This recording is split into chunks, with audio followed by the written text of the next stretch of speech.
Ellie would like to welcome you to Sketching with Gretchen. Are you ready to draw, Ellie? Let's go. Hey friends, we're going to learn how to create our own stained glass window today. Only we're going to be drawing ours, designing it on paper, which is where most of these designs start anyways. So we're going to need today a pencil, piece of paper, and I just have a half sheet here. If you want to get fancy, you could use, if you have freezer paper or parchment paper at home, you can also use that, or even tracing paper. And what that will do is allow you to hang these up in a window and the light will shine through. It will do similar, it'll have a similar effect with regular paper. You can still hang these up in your window. And you'll see the beautiful colors. They just won't be as transparent as, say, the other types of paper. So again, pencil, piece of paper, a black marker or Sharpie, and regular just colored markers. You can use Crayola or you can use Sharpies with this. If you have Sharpies, just be sure to ask for your parents' permission first. Okay, so coming up with your design, I just decided to go with a cross design, but really you can do any design and turn it into a stained glass design. You just have to simplify the shapes. And for instance, this one is just a landscape, so it's mostly curvy lines on this one. Now for my cross, I would start out by using my pencil. However, just so you can see this, I'm going to use my Sharpie so you can see what I'm drawing. But feel free to use your pencil to start. So you're going to start out with this line drawing, just a basic line drawing of whatever you just decide, whatever you choose to be your subject. I decided to go with a cross, and it's a block style cross. Now from here, I need to think about breaking it up into different shapes and different areas that will eventually be colored in. So I'm going to go with the idea of rays of light coming out, radiating out from the cross. So I'm going to start with a line coming from each inner corner here, just to keep it simple. I'm going to just build upon that. So from there, I'm going to draw a line across here and here and top and bottom. So I'm breaking it into little sections. No need to use a ruler. It's not necessary. If you'd like to, you can. I find it to be somewhat cumbersome to be tied down by using a ruler. Now from here, I'm just going to go one more step further and come out from each of these corners. Doesn't have to be perfect.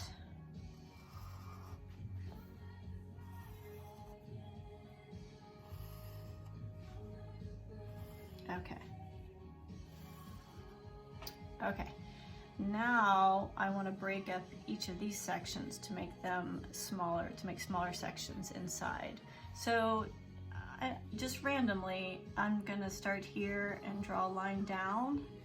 And here I have this nice rectangular shape. Now, if you want to get really fancy schmancy, I could do the same thing on this side, and it's symmetrical. It doesn't have to be symmetrical, but if it makes sense for you to work that way, go ahead. I might start out symmetrical, but I might end up changing it halfway through. That's part of the creative process. You can do whatever you want. Okay, so now from here, I'm going to just draw a line up, just start randomly drawing. I mean, you could even break these into small squares, so just imagine it being broken up into different pieces. I try to avoid any lines that tend to go straight across two shapes. If you were to draw a line straight across like this, it just may not look as pleasing to the eye. So if you can avoid lines touching each other, if that makes sense. So you can kind of see how this is taking shape here. So in a sense, we're drawing this black leading, the black leading, I believe is what it's called, in between the colored glass. Now, hopefully you read the article about stained glass. Why is there stained glass? How did it come about? Well, a long time ago, most of the people couldn't read. And we're talking a long time ago. Therefore, in order for churches to communicate Bible stories and stories of the saints and ideas to people, they created these beautiful windows which depicted scenes from the Bible and scenes from saints' lives. And so imagine yourself as a little boy or a little girl living in the Middle Ages, and on Sundays you and your family would go to the Catholic Church in town for Mass, and you'd hear scripture with your ears, and at the same time you're just marveling at the scenes depicted on the windows overhead or off on the sides. You'd see beautiful colors. You'd see Jesus surrounded by Mary and Joseph, and you'd ask more about that. An angel above them. There's depictions of wise men, shepherds, and sheep. So these windows were a way to bring biblical stories to life. I know I find myself in Mass getting lost in the stained glass, especially during certain times of day, if the sun's particularly bright, or just even morning versus evening. The light that comes in is depicted in a completely different way. So one thing I kind of miss being home and not being able to go into a church is just the beauty of the stained glass windows. So the next time you're able to go into a church, pay closer attention. Go right up close to them. St. Francis, you can go right up close to them and feel them. They're just beautiful. So, okay, moving on. Now I have my inside of my cross. I could leave that open, but I'm going to break that up into shapes too. And, just try not to think about it too much. Just dig right in and start creating lines. The 8th grade created stained glass windows using black paper and oil pastels and glue. We call that a glue batik.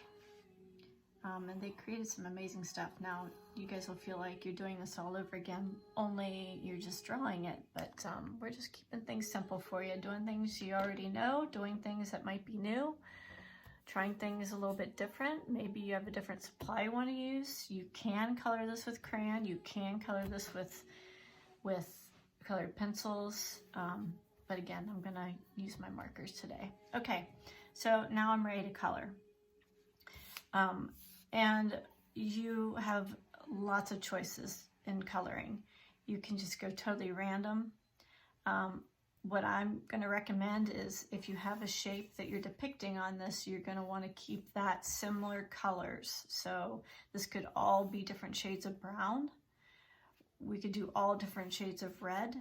We could do warm colors, cool colors. You could do the cross, for instance, in warm colors. You could do the background in cool colors. You could do the background in all shades of blue. It's totally up to you. So decide what you're going to do to color in, and just start coloring. So something I'm going to throw into mine is I'm going to start with red. And with the red, the idea here is I'm going to put the red in strategic places. So I want to tell the story of Jesus being nailed to the cross somewhat, without it being too graphic. And he was crowned with thorns, so he's bleeding, his head was bleeding, so I'm going to have this be red. Of course, his hands were nailed to the cross, so this is going to represent his hands here, and then also put red here. And his feet were nailed to the cross, so I'm going to just add some red down here as well. So that symbolizes, in my image, how Jesus died on the cross. Now from there, I think I'm going to jump into other warm colors with maybe, I might throw in a little bit of gray. So I think at the top, whoops, markers are running away from me. I'll do gray at the top.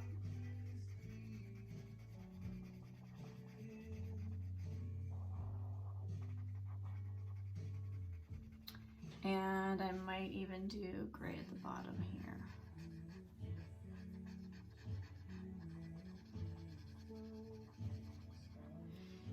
And then for the rest, I'm going to use my orange and my yellow. What I like about the Crayola markers is you can use them on their side and cover more area.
Okay, so I finished coloring it in and I made sure all of my white areas are covered. I don't see any white on this, so that's the key to good coloring, is fill in all the white spots.